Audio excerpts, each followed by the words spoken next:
जी, मैं आपको बता रहा था कि 1909 के अंदर कोशिश होती है मिंटो मार्ले रिफॉर्म्स की, लेकिन उसके ऊपर मुसलमान और हिंदू नहीं मानते। उसके बाद कायदे-आज़म चूँकि दोनों जमातों में होते हैं, तो वो एक पैक्ट करवाने की कोशिश करते हैं, एक मुआहिदा करवाने की कोशिश करते हैं, लेकिन वो भी नहीं मंज़ूर होता। वो आपस में मुसलमान और हिंदुओं का कॉन्फ्लिक्ट आ जाता है। उसके बाद क्या होता है, क्योंकि अंग्रेज़ों ने वादा किया था कि 10 साल बाद हम यहाँ पे रिफ़ॉर्म्स किया करेंगे। पहली रिफ़ॉर्म्स 1909 में हुई थी, मिंटो मार्ले रिफ़ॉर्म्स। तो दूसरी रिफ़ॉर्म जिसका मतलब 10 साल बाद 1919 में होने की कोशिश की गई। कुछ रिफ़ॉर्म्स पेश की गई कि इस तरह हम जो है वो करते हैं। अच्छा, इनके अंदर जो था मोंटेग्यू, वो सेक्रेटरी ऑफ स्टेट था।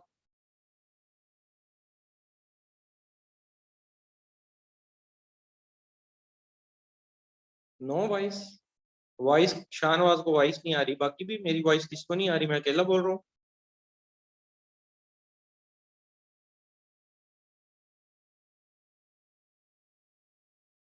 आ रही है। चलें फिर सुनते रहें। अच्छा, इनमें जो था मोंटेग्यो जो था, वो था जी सेक्रेटरी ऑफ स्टेट, जो कि बाहर से ब्रिटिश का आया यहाँ पे किंग के कहने पे। और चेम्सफोर्ड, ये गवर्नर जनरल था। ठीक है जी। चेम्सफोर्ड गवर्नर जनरल था और मोंटेग्यू सेक्रेटरी ऑफ स्टेट था। ये दोनों बैठे कि दोबारा से कोई मामला तय करने की कोशिश करते हैं। तो जी क्या मामला इन्होंने तय करने की कोशिश की, और ये डिस्टॉर्शन हो रही है, चलें कोई मसला नहीं। हिंदू जो थे वो सेटिस्फाई नहीं थे, वो चाहते थे सेल्फ रूल। ठीक है। अच्छा, अब ना थोड़ा सा मसला क्या हुआ, इतने में ही 1919 में ना अ, जंग आजादी शुरू हो जाती है। जंग आजादी वन, वर्ल्ड वार वन, 1919 में।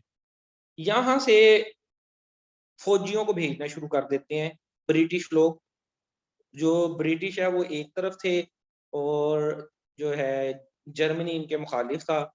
और ये यहाँ से जंग करने के लिए जो है अपने फौजी भेजते थे मुसलमान और हिंदुओं की सूरत में। अच्छा, इन्होंने अब डिमांड की हिंदुओं ने कि जी हमें यहाँ पे सेल्फ रूल दिया जाए, हम तुम्हारी इस सूरत में मदद करेंगे जंग के अंदर कि तुम यहाँ से चले जाओ। इस जंग में हम तुम्हारी मदद कर देंगे वर्ल्ड वार वन में, लेकिन अगर तुम हमारी बात नहीं मानोगे तो हम अपने फौजी भी नहीं भेजा करेंगे। ठीक है। इन्होंने क्या कहा, इन्होंने कहा कि हम यहाँ रिफॉर्म्स करते हैं थोड़ी बहुत, जंग का हालात है अभी, हम इस तरह नहीं ट्रांसफर कर सकते इक्तदार, किसको देके जाएं इक्तदार या किसको नॉमिनेट करें। ठीक है। माइनॉरिटीज भी रह रही हैं, दूसरे भी यहाँ पे हैं, जमातें भी डिफरेंट हैं, तो यहाँ पे एजिटेशन हो जाएगी। इस तरह हम नहीं इक्तदार कर सकते, ऐसा करो हम तब तक रिफॉर्म्स कर देते हैं, उसके अंदर मुल्क चलेगा।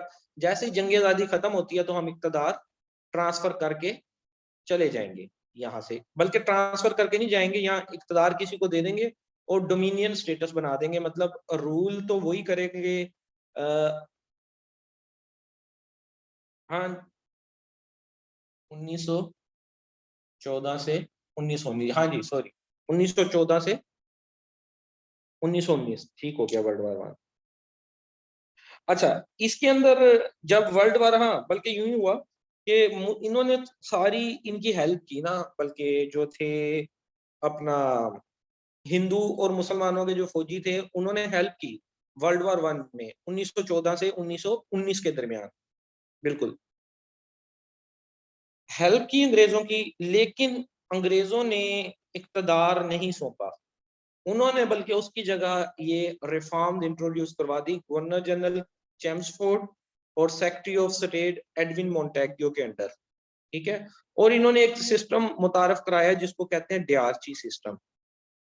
डीआरसी सिस्टम सिंपल अल्फाज में अगर हम बताऊं तो ये था जी कि सेंट्रल गवर्नमेंट होगी और प्रोविंशियल गवर्नमेंट होगी।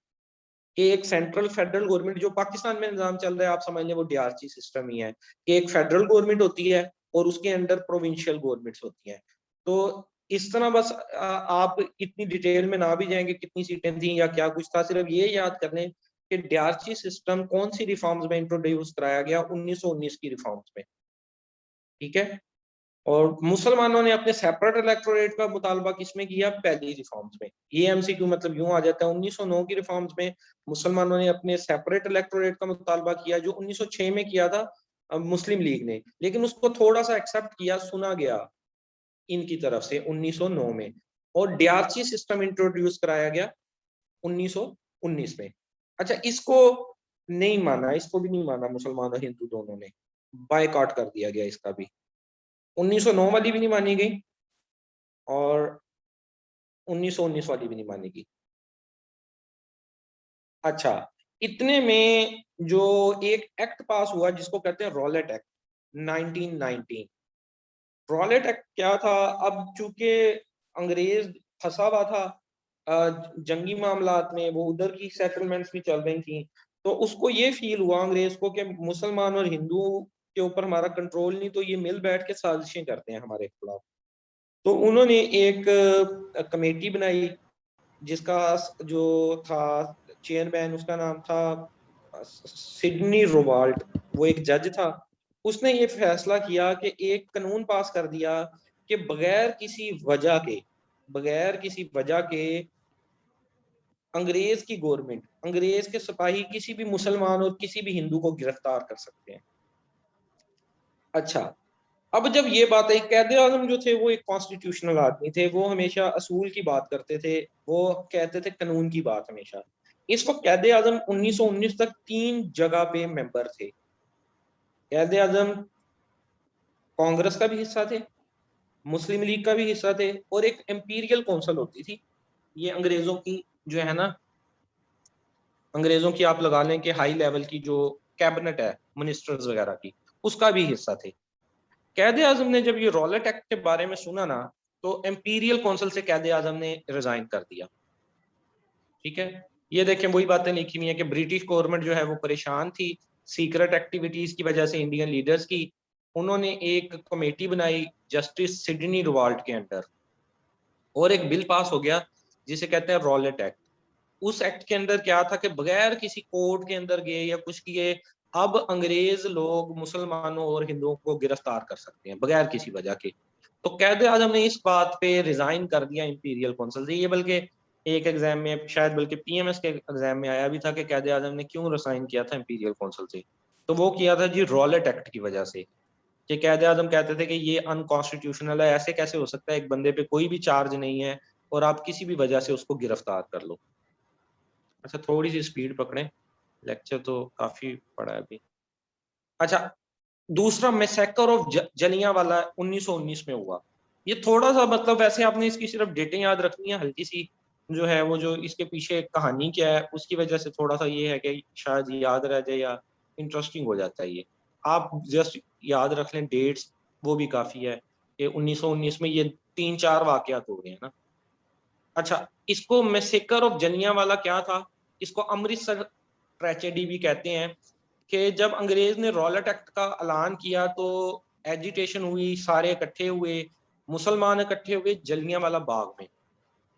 जलियांवाला बाग में इकट्ठे हुए चूंकि वहां पे पहले ही इन्होंने कर्फ्यू की हालत लगाई हुई थी, या कह लें कि ये किया हुआ था कि ये पहले ही ये तो कहते थे गिरफ्तार कर लो। इस कानून के खिलाफ मुसलमान इकट्ठे हुए, तो एक जनरल था, जनरल डायर, ये बहुत ज्यादा खिलाफ था मुसलमानों के।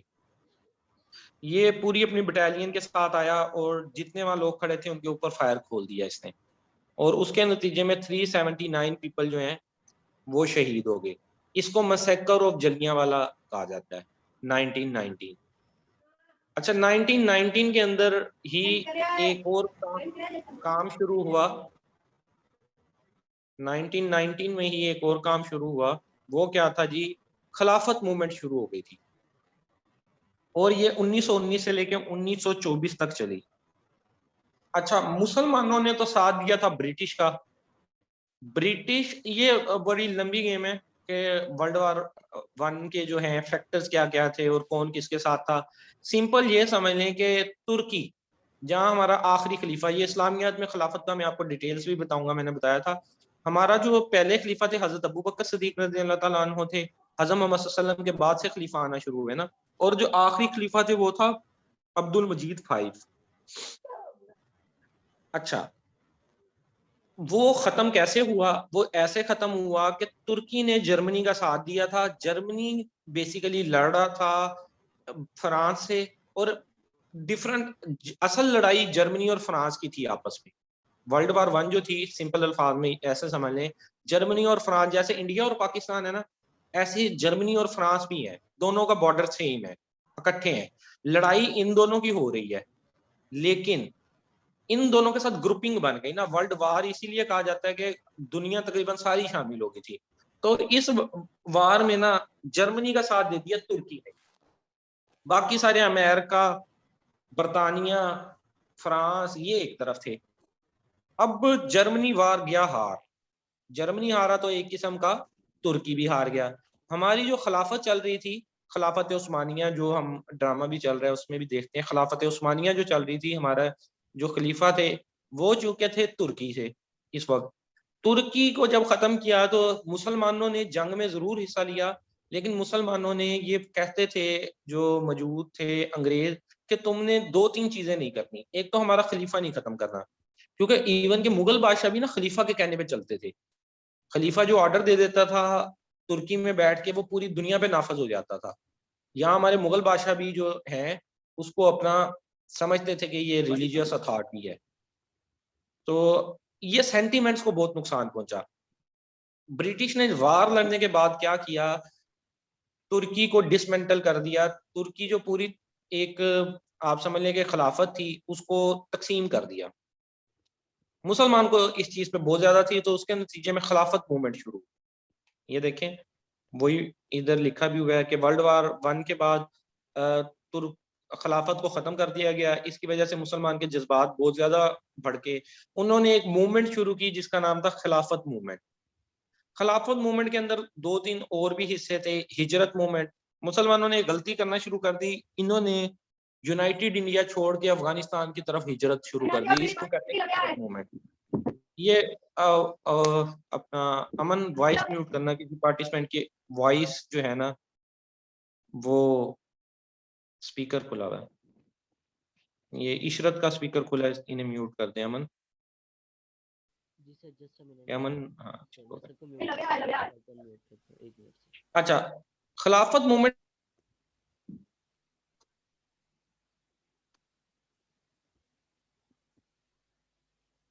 जी सर, आप अपना फ़ोन म्यूट करें। जी, खिलाफत मूवमेंट के अंदर मैं आपको बता रहा था तीन चार वाकयात होते हैं। उनमें से एक था जी हिजरत मूवमेंट, कि मुसलमानों ने हिजरत करना स्टार्ट कर दी अफगानिस्तान की तरफ। इन्होंने अपनी जॉब्स वगैरह छोड़ी। हर इलाके में जो है, हर जो कह लें आप प्रोविंस के अंदर उल्मा बैठ के नामों की रजिस्ट्रेशन शुरू होगी, अफगानिस्तान जाना शुरू हो गए जी, कि यहाँ अब हम नहीं रह सकते। इसको हिजरत मूवमेंट कहते हैं। और इसके अलावा एक कराची ट्रेल हुई 1921 में। ये देखें, 1919 से 1924 के दरमियान जो वाकयात हुए ना, वो खिलाफत मूवमेंट के अंदर आए। जो मुसलमान जो भी वाकयात कर रहे हैं, उनमें से एक हिजरत मूवमेंट था, दूसरा कराची ट्रायल था। कराची ट्रायल में ये था कि मौलाना मोहम्मद अली जौहर एक रिलीजियस लीडर थे।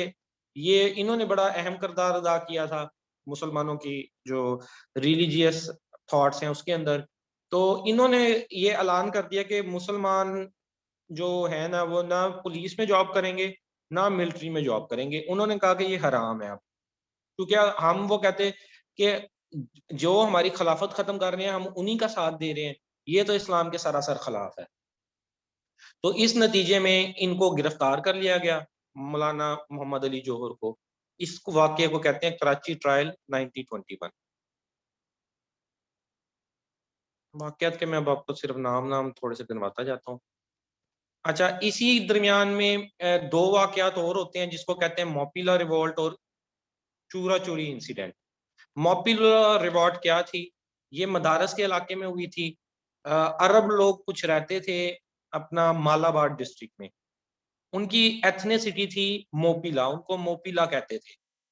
अरब एथनिसिटी के वो लोग थे। उन्होंने एक रिवॉल्ट शुरू कर दी गवर्नमेंट के अगेंस्ट, उसको मोपिला रिवॉल्ट कहते हैं। ये पीपीएससी में अक्सर क्वेश्चन पूछा जाता है, अगर वो पाकिस्तान अफेयर में से उठाए ना, तो मोपिला रिवॉल्ट का उठाता है, क्योंकि बाकी बातें तकरीबन सबको पता ही होती हैं कि रिफॉर्म्स कौन कौन सी हुई, कैद आजम ने कब ज्वाइन की, कब छोड़ी, ये सारा कुछ, ये थोड़ा सा नया लफ्ज होता है मोपिला रिवॉल्ट, कि ये क्या थी। मोपिला रिवॉल्ट थी जी, ये खिलाफत हिजरत, ये खिलाफत मूवमेंट का हिस्सा थी। इसके अंदर कुछ मोपिला एथनिसिटी के लोग, अरब लोग थे, ये मालाबार डिस्ट्रिक्ट में रहते थे। इन्होंने जो है वो गवर्नमेंट के खिलाफ एजिटेशन की थी और इन लोगों को गिरफ्तार किया गया, कत्ल वगैरह किया गया। इनके खिलाफ मार्शल लॉ भी लगा दिया गया था, मोपिलास के खिलाफ। अच्छा, ये यहाँ तक ना खिलाफत मूवमेंट में मुसलमानों का साथ गांधी भी दे रहा था। गांधी भी मुसलमानों का साथ दे रहा था साथ साथ, क्योंकि अभी इंटरेस्ट सेम था।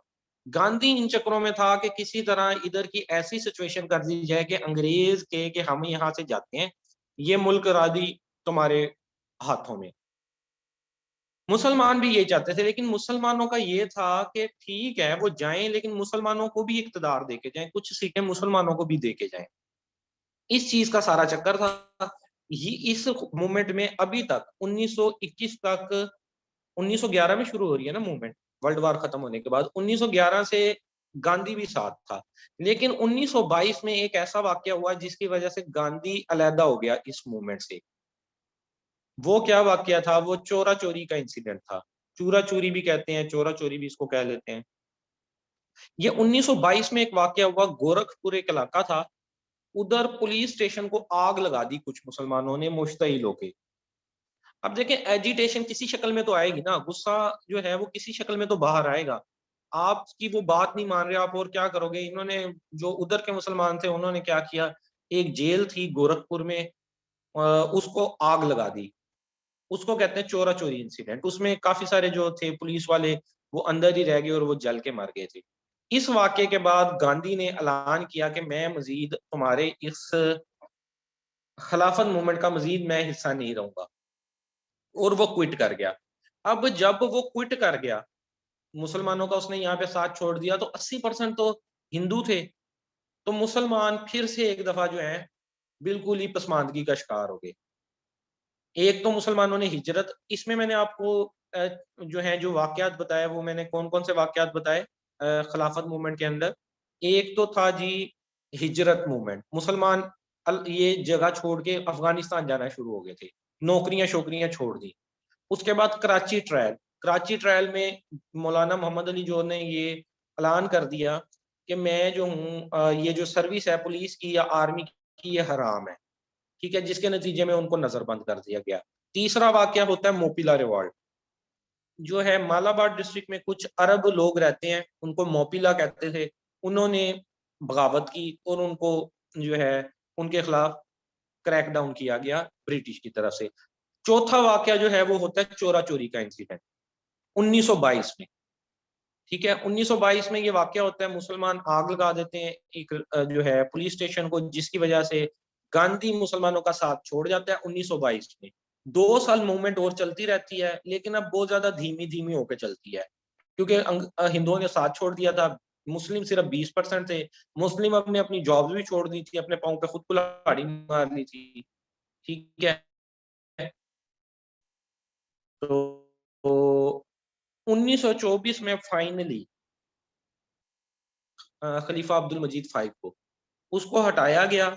उसको हटाने के नतीजे में खिलाफत मूवमेंट एंड हो गई, क्योंकि खलीफा ही खत्म हो गया, तो खिलाफत मूवमेंट 1924 में एंड हो गई। अब मुसलमान और हिंदुओं के आपस में लड़ाइयां शुरू हो गई। हिंदुओं ने अपनी अलहदा से 2 जमातें बना ली, शुदी और संगठन।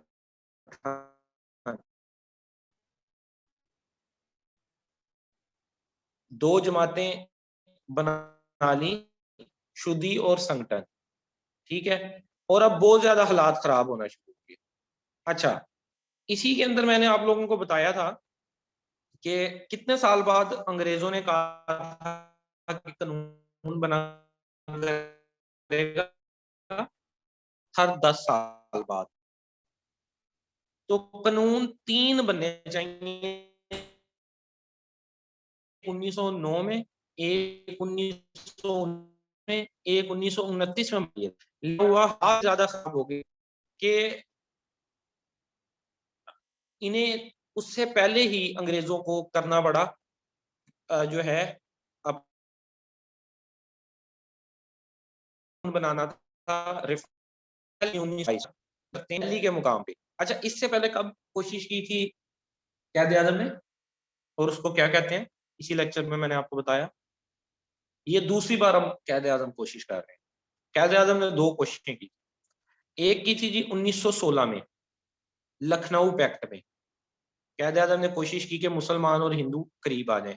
अब इतनी सारी ये खिचड़ी पकी दरमियान में जो है वो खिलाफत मूवमेंट के अंदर 3-4 वाकयात हुए, एक दूसरे के बहुत ज्यादा खिलाफ हो गए, एक दूसरे के खिलाफ दंगे फसाद शुरू हो गए, कत्ल गारत शुरू हो गया, मुसलमान हिंदुओं को मारते थे, हिंदू मुसलमान को मारते थे। तो कैद आजम ने एक बार फिर कोशिश की कि कांग्रेस और ऑल इंडिया मुस्लिम लीग को एक प्लेटफॉर्म पे बैठाया जाए, लेकिन यहाँ पे भी नहीं बैठ सके फिर दोबारा से एक प्लेटफॉर्म पे।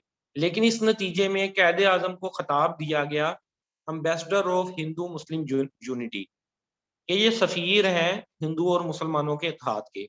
और ये खिताब किसने दिया? सरोजनी नायडू ने। ये इंडियन थी, इसने ये खिताब दिया सरोजनी नायडू ने कैद आजम को, ambassador of Hindu Muslim unity के। कैद आजम कोशिश करते हैं हिंदू और मुसलमानों को यूनाइट करने की, लेकिन कैद आजम इस बार भी जो है वो इस मकसद में कामयाब नहीं हो सके। और जब अंग्रेजों ने ये देखा कि इस तरह के मामला हो रहे हैं, तो जो लेजिस्लेशन उन्होंने 1929 में करनी थी उसको 2 साल पहले ही कर दिया, जिसको क्या कहा गया? Simon commission. अब टोटल यूं लिंक याद करेंगे ना, लिंकिंग से याद करेंगे तो आपको अच्छी तरह याद होगा। कैद आजम ने 2 बार कोशिश की मिलाने की, लखनऊ पैक्ट 1916 और दिल्ली मुस्लिम प्रपोजल 1927। इसी तरह अंग्रेजों ने टोटल 3 दफा कानून साजी की कोशिश की। वो कौन कौन सी थी? 1909 Minto Morley, 1919 Montagu Chelmsford reforms, और फिर 1927 जिसको कहते हैं साइमन कमीशन। अच्छा, साइमन कमीशन का बायकॉट कर दिया गया। ये देखिएगा, नेक्स्ट लेजिस्लेशन जो है वो कहते हैं कि 1929 में प्लान होनी थी, लेकिन इंडियन का प्रोटेस्ट और इस सारे कुछ को देखते हुए ब्रिटिश ने 2 साल पहले ही सर साइमन कमीशन को भेजा चेयरमैन के तौर पे। अच्छा, यहाँ पे क्या हुआ, जब उन्होंने चेयरमैन के तौर पे सर साइमन कमीशन को, सर जॉन साइमन को भेजा साइमन कमीशन का हेड बना के, तो कैद आजम इस बात पे एग्री नहीं हुए। कैद आजम ने ना वैसे हर मामले में बड़ी टांग अड़ाई ना, अकेले ही खड़े होते थे। आप आखिर तक देखेंगे 1946 तक, बल्कि 1946 तक कि पाकिस्तान बनने के कोई इम्कान नहीं थे, आखिरी साल के अंदर ही सारी कहानियां खूनियां डाली कैद आजम ने ना। क्योंकि अगले आगे मैं आपको बताऊंगा कि मतलब डेमोक्रेसी डेमोक्रेसी करते थे, तो आखिरकार थक हार के जो है ना अंग्रेजों ने इलेक्शन भी करवा दिए, और वो इलेक्शन मुसलमान बुरी तरह हार गए, 1936-37 के इलेक्शन। ठीक है, तो फिर जाके मतलब फिर भी कैद आजम अपनी बात पे अड़े रहते थे। कैद आजम अकेले अपनी एक बात कहते थे और वो मनवा जाते थे। अब साइमन कमीशन में क्या हुआ, सर साइमन की जो है सरबराही में जो कमीशन बनाया गया उसमें जितने मेंबर थे वो अंग्रेज थे। कैद आजम ने कहा कि ये कैसे हो सकता है कि सारे अंग्रेज मिलके फैसला करें इस मुल्क का, इधर के कानून का, इस तरह नहीं हो सकता। ये जो कमीशन बनाया जाए उसमें कुछ इंडियंस को भी शामिल किया जाए और कुछ मुस्लिम्स को भी शामिल किया जाए, कुछ हिंदुओं को भी शामिल किया जाए और कुछ मुसलमानों को भी शामिल किया जाए। वो लोग कहते थे तुम ये कैसे कहते हो कि 2-3 बंदे हम हिंदुओं के शामिल कर दें और 2-3 बंदे हम अंग्रेजों के शामिल कर दें, ऐसा तो मुमकिन ही नहीं है। इस तरह तो मतलब 4 लोग, 4 जो हैं इंडियन लोग कैसे बरसगीर का फैसला कर सकते हैं? तो हम अंग्रेज ही इसका फैसला करेंगे। तो तुम सारे 4-5 बंदे रिप्रेजेंटेशन तो नहीं हो पूरे मुल्क की। वो अपना लॉजिक पेश कर रहे थे, कैद आजम ने खैर अपना लॉजिक पेश किया और वो जो डिमांड्स लेके आए इसको भी ना मुसलमानों ने माना, ना अंग्रेजों ने माना, ओह सॉरी, हिंदुओं ने माना। अच्छा, अब अंग्रेज तंग आ गए थे। अंग्रेजों ने कहा देखो जी, हम इतनी दूर से आते हैं तुम्हारे लिए कानून साजी करने, तुम ना मुसलमान मानते हो, ना जो है वो हिंदू मानते हो, तो ऐसा करो तुम अपना कानून बना लो। इतना ही हो ना, तो तुम अपना कानून कोई बना लो। तो उसके नतीजे में नेहरू ने एक रिपोर्ट शाया की 1928। उस रिपोर्ट को कहते हैं नेहरू रिपोर्ट 1928। अच्छा, इधर एक चीज याद रखने की है कि ये जो रिपोर्ट थी ये जवाहरलाल नेहरू ने नहीं पेश की थी, ये मोतीलाल नेहरू ने पेश की थी। ये दो बंदे अलग-अलग हैं, जवाहरलाल नेहरू और मोतीलाल नेहरू। तो यहाँ याद रखने की चीज ये है कि नेहरू रिपोर्ट 1928 में मोतीलाल नेहरू ने पेश की। अच्छा, इसमें मुख्तसर सा देखते हैं क्या बातें हुई। इसके अंदर वो पहला जो है पॉइंट, उसमें यही लिखा है कि उन्होंने, ब्रिटिश ने कहा कि तुम अपना कॉन्स्टिट्यूशन खुद बना लो। तो मोतीलाल नेहरू ने एक नेहरू रिपोर्ट बना दी। लेकिन नेहरू रिपोर्ट में जो वो मुसलमानों की डिमांड थी 1/3 रिप्रेजेंटेशन की, उसने रिजेक्ट कर दिया। उसने कहा तुम 20% हो इस मुल्क का, तुम्हें 20% ही रिप्रेजेंटेशन मिलेगी, 33% हमने नहीं देनी। और नेहरू ने कहा कि यहाँ पे एक स्टेट बना दो तुम अलहदा, लेकिन उस स्टेट पे इस वक्त तुम्हारा गवर्नर जनरल होता है ना, वासराय होता है। अब वासराय नहीं होगा, तुम सारी हुकूमत हिंदुओं को ट्रांसफर करके जाओगे। होंगे हम डोमिनियन स्टेटस में। डोमिनियन स्टेटस से क्या मुराद है कि रिपोर्ट टू ब्रिटिश ही होंगे, होगी ये इलाका ब्रिटिश का ही। लेकिन यहाँ पे जो मामला देखेंगे, जो रिपोर्टिंग होगी, गवर्नर जनरल जो होगा वो हमारा होगा, हिंदुओं का होगा। जो तुम्हारा अंग्रेजों की इंपीरियल कौंसल है, फलां कौंसल है, तुम जो फैसले करते हो वो नहीं होंगे। ये इन्होंने एक यहाँ पे डिमांड की। अच्छा, अभी तक डिमांड डोमिनियन स्टेटस की हो रही है, ये बात याद रखिएगा। अभी तक ना पाकिस्तान की कहीं पे बात हो रही है, ना इंडिया की कहीं पे बात हो रही है 1928 तक। अच्छा, इस बात को देखते हुए कैद आजम मोहम्मद अली जिन्नाह शेर की शक्ल में उभरे। उन्होंने कहा भाई जी, आपने जो अपने 14 ये जो आपने पॉइंट दिए हैं, उसके नतीजे में ये मेरे 14 पॉइंट पकड़ो, ठीक है। मुसलमानों को अब एहसास हो गया। कैद आजम भी जो बार बार कोशिश कर रहे थे मुसलमानों और हिंदुओं को मिलाने की, कि नहीं ये तो कानून साजी के अंदर भी सिर्फ अपनी बात करते हैं। तो उसके नतीजे में, नेहरू रिपोर्ट के नतीजे में, कैद आजम ने 1929 में कुछ पॉइंट्स दिए। वो 14 पॉइंट थे, इसलिए इसको 14 पॉइंट्स ऑफ जिनाह कहा जाता है, ठीक है। इसके अंदर टोटल जो कैद आजम ने मुसलमानों की डिमांड्स और सेंटीमेंट्स को पेश किया, वो आपने पढ़े भी होंगे रट्टा लगा के, कि सिंध को बम्बई से अलहदा कर दी जाए, मुसलमान के हकूक की हिफाजत की जाए, मिनॉरिटीज का तहफ़्फ़ुज़ किया जाए, बलोचिस्तान के अंदर इस तरह किया जाए, फलां जगह इस तरह किया जाए। ये खैर मतलब इतनी डिटेल में नहीं, आपने ये याद रखना है बस कि नेहरू रिपोर्ट के नतीजे में कैद आजम ने दिए थे। ये भी बाज़ बात पूछ लेते हैं कि किस लिए कैद आजम ने 14 पॉइंट दिए अपने। कैद आजम ने रिएक्शन में दिए थे नेहरू रिपोर्ट की, ठीक है। ज़ाहिर बात है, इसको भी किसी ने नहीं मानना था, वो हमारी नहीं मान रहे, हम उनकी नहीं मान रहे। तो ये हमारी आखिरी स्लाइड है इस लेक्चर की। तो क्या होता है, कहीं पे हमने चलते चलते पढ़ा है कि 1906 में ऑल इंडिया मुस्लिम लीग बनी थी। दरमियान में कहीं उसका कोई रोल आया अभी तक खिलाफत मूवमेंट में, या दरमियान में हम जो कुछ पढ़ रहे हैं बस नुमाइंदगी सी थी। हर साल इसका एक अजलास हो जाता था, हर साल ऑल इंडिया मुस्लिम लीग का एक अजलास हो जाता था। जो जलसा उसका सबसे ज्यादा मशहूर हुआ उसको कहते हैं आलाबाद एड्रेस। आलाबाद एड्रेस क्यों कहते हैं इसको? क्योंकि ये आलाबाद के मुकाम पे हुआ था और great scholar sir Mohammad Iqbal ने दिया था, ठीक है। और ये किसके घर पे हुआ था? ये एक घर था जिसको कहते हैं दुजदला मंजिल। ये एक तबाको मर्चेंट था, रहीम बख्श, इसने दिया था। ये जो सारे पॉइंट्स हैं ना, ये सारे पॉइंट्स हैं। ओ, अगले लेक्चर के भी सिर्फ 10 मिनट रह गए हैं। अच्छा, आलाबाद एड्रेस का मैं बता रहा हूँ कि जो एमसीक्यूज के हवाले से पॉइंट याद रखने के हैं वो ये हैं कि आलाबाद एड्रेस मुस्लिम लीग की जो सालाना कॉन्फ्रेंस होती थी, ये वो उनमें से एक कॉन्फ्रेंस थी। इस कॉन्फ्रेंस में, ये कॉन्फ्रेंस हुई किस जगह? आलाबाद एक शहर का नाम है, तो वहां पे हुई।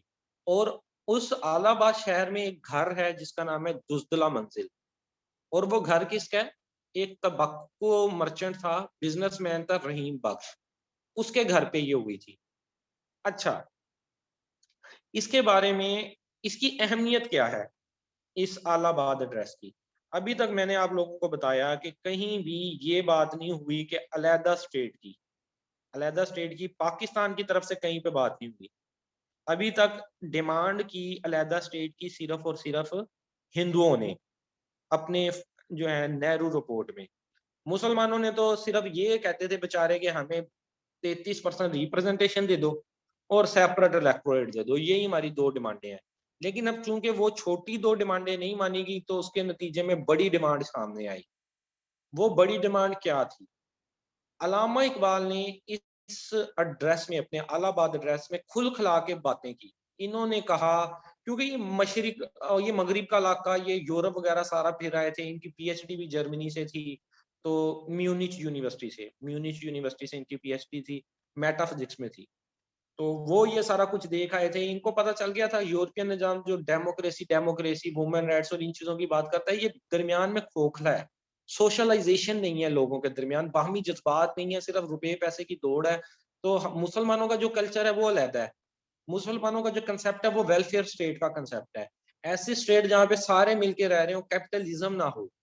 ठीक है, गवर्नमेंट रिस्पॉन्सिबल हो सबकी ज़िम्मेदारी वगैरह लेने की। तो ये मतलब सूफ़ी सिफ़्त आदमी भी थे, इनका फ़लसफ़ा भी काफ़ी मशहूर है। तो इन्होंने जो बेसिक काम किया वो क्या किया था, इन्होंने स्ट्रेस किया था इस्लामिक वैल्यूज़ पे।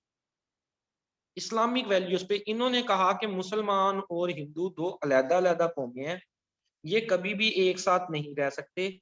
इसलिए क्या किया जाए, इन्होंने कहा जिन इलाकों में मुस्लिम अक्सरियत ज़्यादा है, उसको एक अलहदा स्टेट बना दिया जाए और वो मुसलमानों को दे दी जाए, और उस स्टेट को ब्रिटिश होगी, वो भी ब्रिटिश के अंदर।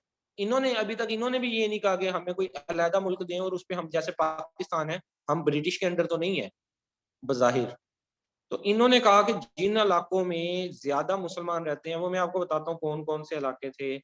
आप ये समझ लें कि ये आ गया केपीके, ये आ गया पंजाब, ये आ गया सिंध, और ये आ गया बलूचिस्तान और ये एरिया। ये टेढ़ा मेढ़ा सा जो भी बना है, ये बलूचिस्तान, सॉरी केपी के ऊपर, है ना, ये केपी के, ये पंजाब, ये सिंध, ये बलूचिस्तान। इसमें कश्मीर भी नहीं शामिल था, ये भी याद रखिएगा। इनका जो कंसेप्ट था, इन्होंने कहा कि ये 4 सूबे जहाँ पे मुसलमानों की अक्सरियत ज़्यादा है, इनको इकट्ठा जॉइन कर दिया जाए और वहाँ पे मुसलमानों को इक़्तिदार दे दिया जाए, मतलब सेपरेट इलेक्टोरेट। मुसलमानों को अलहदा अपना वो हुकूमत चलाएँगे और ये डोमिनियन स्टेटस में होगी किसके? ब्रिटिश के। रहेंगे ब्रिटिश ही राजा, कोई भी अब ब्रिटिश को नाराज़ नहीं करना चाहता था। तो यहाँ तक भी। इसके बारे में जो है वो कहता है अपना, बुक है एक, ट्रैक टू पाकिस्तान, अहमद सईद की। वो कहता है कि Pakistan was an idea in 1930, an ideal in 1940 and a real reality in 1947। क्या बात इस मतलब का। अहमद सईद बहुत मशहूर मतलब है और ट्रैक टू पाकिस्तान बड़ी एक रेफरेंस बुक है।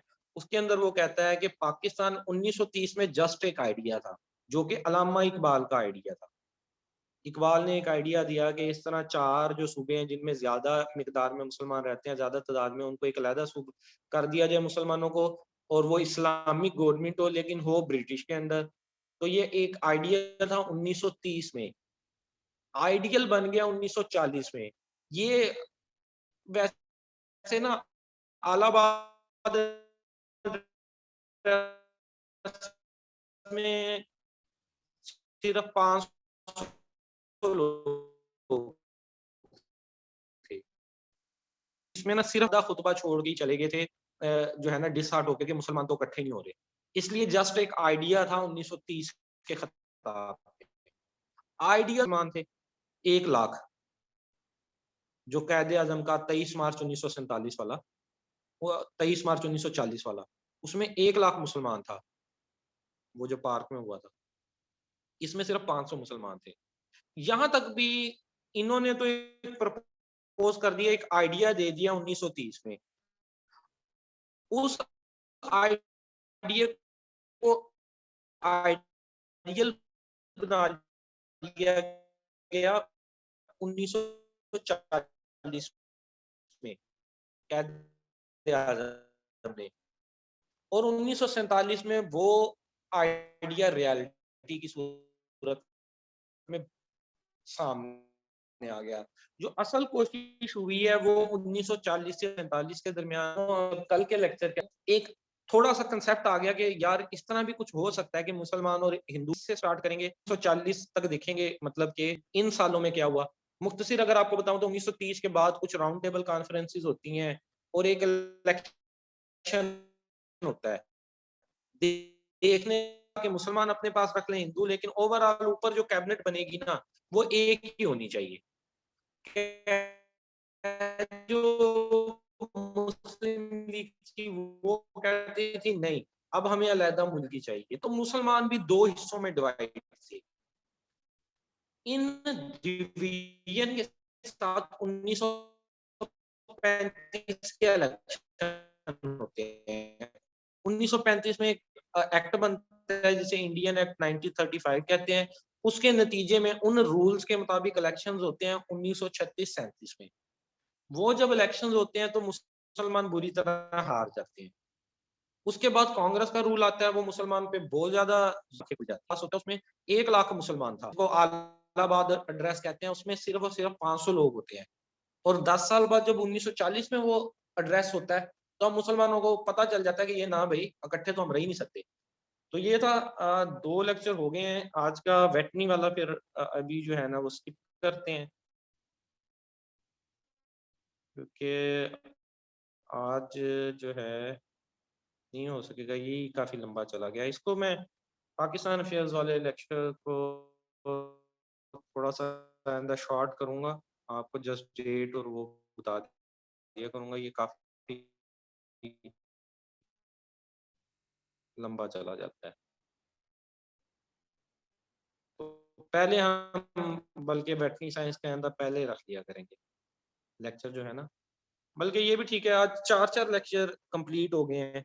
4 लेक्चर हमारे वेटरनरी साइंस के हो गए थे और एक लेक्चर शॉर्ट था पाकिस्तान अफेयर का पहले थे का। तो 4 लेक्चर जो है कंप्लीट हो गए हैं।